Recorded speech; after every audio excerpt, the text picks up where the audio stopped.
নমস্কার বন্ধুরা, আশা করি সবাই ভালো আছেন। আজকে মার্কেটে বেশ কিছু গুরুত্বপূর্ণ মুভমেন্ট আমরা দেখতে পেলাম। প্রথমত নিফটি আজকে আবার অল টাইম হাই ক্রিয়েট করলো এবং একটা ভালো মুভ দিল।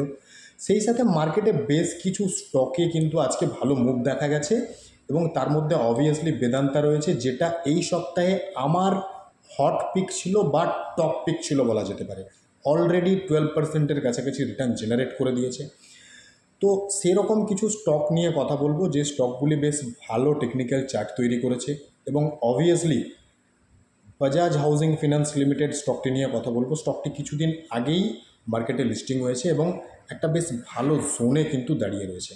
তাহলে সেই স্টকগুলি নিয়ে আলোচনা করার আগে যারা চ্যানেলে প্রথমবার ভিজিট করছেন অবশ্যই চ্যানেল সাবস্ক্রাইব করুন, বেল আইকন প্রেস করে দিন, অবশ্যই একটা লাইক করে দেবেন। একটা স্ট্যান্ডার্ড ডিসক্লেমার দিয়ে রাখি, এই ভিডিওটি সম্পূর্ণ এডুকেশনাল পারপাস। এখানে কোনো রকমের বাই সেল বা হোল্ডের রেকমেন্ডেশন দেওয়া হচ্ছে না, কাজেই অবশ্যই নিজের ফিনান্সিয়াল অ্যাডভাইজারের সাথে কথা বলে ডিসিশন নেবেন। প্রথমে আসি বেদান্তা নিয়ে। বেদান্তা আজকের দিনে 4.5%-এর একটা মুভ দিয়েছে এবং তার যে প্রিভিয়াস অল টাইম হাই 506 টাকার কাছাকাছি, সেই অল টাইম হাইকে জাস্ট টাচ করে একটু নিচে ক্লোজিং দিয়েছে। গতকালকে পাবলিক টেলিগ্রাম চ্যানেলে আমি একটা পোস্ট করেছিলাম, বেদান্তার ডিভিডেন্ড রিলেটেড একটা নিউজ ছিল। তো সেই নিউজটা কিন্তু আজকের দিনে পজিটিভ হিসেবে দেখা দিয়েছে বেদান্তার জন্য, যে কারণেই 4.5%-এর এই মুভ কিন্তু দেখা যাচ্ছে। এবং একটা বিষয় এখানে যেটা দেখা যাচ্ছে, তার যে প্রিভিয়াস অল টাইম হাই ছিল সেই অল টাইম হাইয়ের কাছে অলরেডি চলে এসছে। এই অল টাইম হাইটাকে যদি ব্রেকআউট দিয়ে দেয় বেদান্তা, তাহলে কিন্তু এখানে আরও অনেকটা মুভ আশা করা যেতে পারে বা অ্যাজ পার টেকনিক্যাল চার্ট দেখা যেতে পারে। সেই সাথে আরেকটা বিষয় এখানে যেটা মাথায় রাখার, সেটা হচ্ছে যেহেতু এটা তার অল টাইম হাই ছিল, সেটাকে ব্রেক করার চ্যালেঞ্জ এখানে নিচ্ছে। এখানে যদি একটা রিজেকশন আসে, ছোট্ট যদি একটা পুল ব্যাক আসে, সেই জায়গাটা কিন্তু একটু মাথায় রাখার দরকার রয়েছে। তার যে বক্স প্যাটার্ন, সেই বক্স প্যাটার্নের যে নেকলাইন, সেটাকে যদি রিটেস্ট করে এই জায়গাটাকে ব্রেকআউট দেয়, এরকম একটা সিনারিও কিন্তু তৈরি হতে পারে। কাজেই এই জায়গাটা তখন কিন্তু একটা ফ্রেশ বাইংয়ের জায়গা হতে পারে। আর অলরেডি যদি কারো হোল্ডিংসে থেকে থাকে, সেক্ষেত্রে নিজের রিস্ক রিওয়ার্ডের যে রেশিও, সেই রেশিওর উপর বেস করে আপনারা নিজেদের মতন করে ডিসিশন নেবেন। এবং এই স্টকটির মধ্যে একটা পজিটিভ দিক আজকের দিনে যেটা দেখা যাচ্ছে, সেটা হচ্ছে যদি ভলিউম দেখা যায়, এখানে কিন্তু volume day by day increase হচ্ছে। অর্থাৎ লাস্ট 3টে ক্যান্ডেলে দেখা যাচ্ছে ভলিউম দারুণভাবে ইনক্রিজ হয়েছে। কাজেই এখানে সম্ভাবনা রয়েছে তার যে অল টাইম হাই, সেটাকে ব্রেকআউট দিয়ে নতুন অল টাইম হাই বানাতে পারে। তাহলে বেদান্তা লিমিটেড কিন্তু এখনও ওয়াচ লিস্টে রাখা যেতে পারে। নেক্সট আসা যাক টাটা পাওয়ার নিয়ে। গতকাল টাটা পাওয়ার নিয়ে কথা বলা হয়েছিল।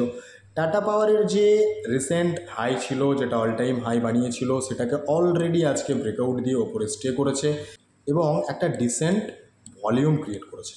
সেই সাথে এখানে যে রেড ক্যান্ডেলটা ছিল বা আজকের দিনের যে ক্যান্ডেল ছিল, এই ক্যান্ডেলের নিচের দিকের যে উইক্সগুলো আছে, এটা দেখে কিন্তু যেটা মনে হচ্ছে সেটা হচ্ছে অলরেডি কিন্তু রিটেস্ট করে ফেলেছে। কাজে এ কিন্তু আরও ওপরের দিকে যেতে পারে। তো মার্কেট যদি পজিটিভ থাকে, সেক্ষেত্রে টাটা পাওয়ার কিন্তু এখানে আবার নতুন হাই বানানোর দিকে এগোতে পারে। কাজেই টাটা পাওয়ার লিমিটেড স্টকটি কিন্তু এখনও ওয়াচ লিস্টে রাখা যেতে পারে। নেক্সট আসি আইইএক্স নিয়ে। এই স্টকটি গতকালকে আলোচনা করেছিলাম কতটা নিচে পড়তে পারে সেটা নিয়ে।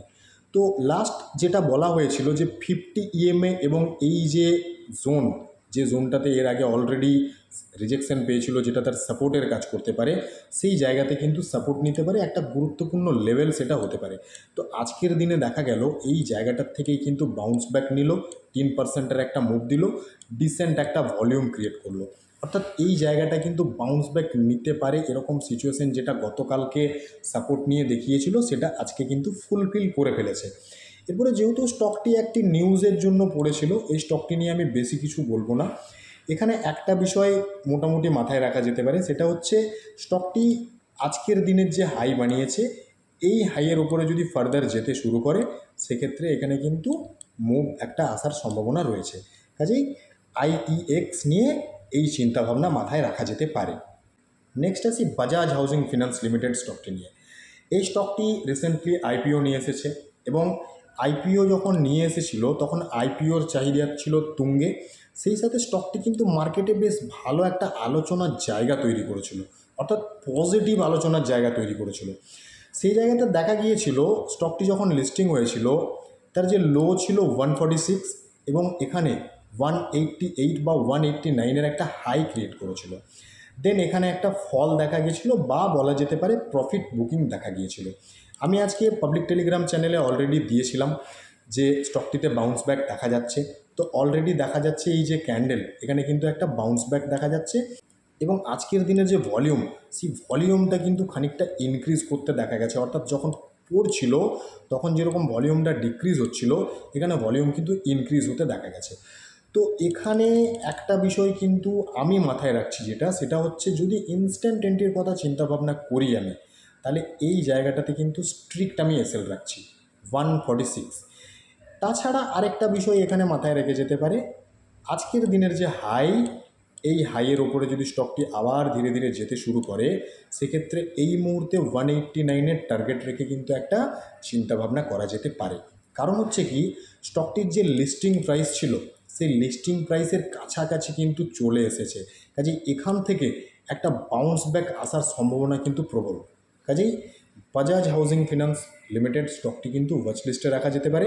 কিন্তু মনে রাখবেন, আমি কোনো রেকমেন্ডেশন দিচ্ছি না, আমি আমার টেকনিক্যাল ভিউটা আপনাদের সাথে এডুকেশনাল পারপাস শেয়ার করে নিচ্ছি।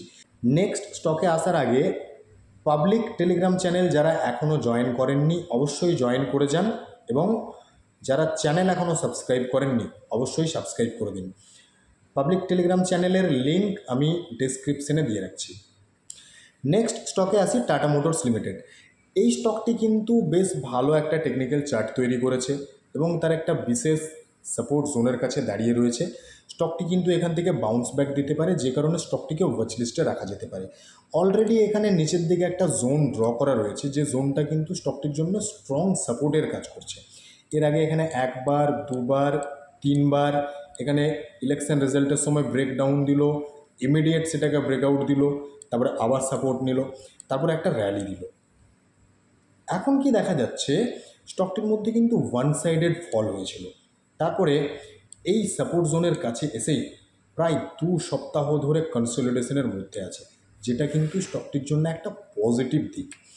সেই সাথে আরেকটা বিষয় এখানে খুব পজিটিভ দেখা যাচ্ছে, যদি এখানে ইএমআইটা অ্যাপ্লাই করে দেওয়া হয়, দেখা যাচ্ছে 200 ইএমএতে কিন্তু খুব সুন্দর একটা সাপোর্ট নিয়েছে। অর্থাৎ এখানে দুটো জোন, 200 ইএমের জোন এবং তার প্রিভিয়াস সাপোর্ট জোন, দুটোকে কিন্তু খুব সুন্দর রেসপেক্ট করছে এবং এখানে কনসলিডেশনের মধ্যে আছে। তো যেহেতু এখানে কনসলিডেশনের মধ্যে আছে স্টকটি, এখানে একটা সিম্পল চিন্তাভাবনা রাখা যেতে পারে। যদি দেখা যায় এই যে হাইটা রিসেন্ট বানিয়েছিল 1007 এবং যেখানে 100 ইএমএটা রয়েছে বা 50 ইএমএটাও রয়েছে, এই 100 ইএমএ, 50 ইএমএ এবং এই 1007-এর উপরে স্টকটি যদি প্রপারলি একটা গ্রিন কালারের ক্যান্ডেলের ক্লোজিং দিয়ে দেয়, সেক্ষেত্রে এখানে কিন্তু ফার্দার বুলিশ মুভ আসার একটা সম্ভাবনা থাকবে। কাজেই এই জোনটা কিন্তু খুব গুরুত্বপূর্ণ। এই জোনের ব্রেকআউট মানেই কিন্তু এখানে ফার্দার বুলিশ মুভ আসতে পারে। তাহলে টাটা মোটরস লিমিটেড স্টকটিকে কিন্তু ওয়াচ লিস্টে রাখা যেতে পারে। বাকি এই ভিডিও থেকে কোনো রকমের বাই, সেল বা হোল্ডের রিকমেন্ডেশন দেওয়া হচ্ছে না। অবশ্যই নিজের ফিনান্সিয়াল অ্যাডভাইজারের সাথে কথা বলে ডিসিশন নেবেন। ধন্যবাদ।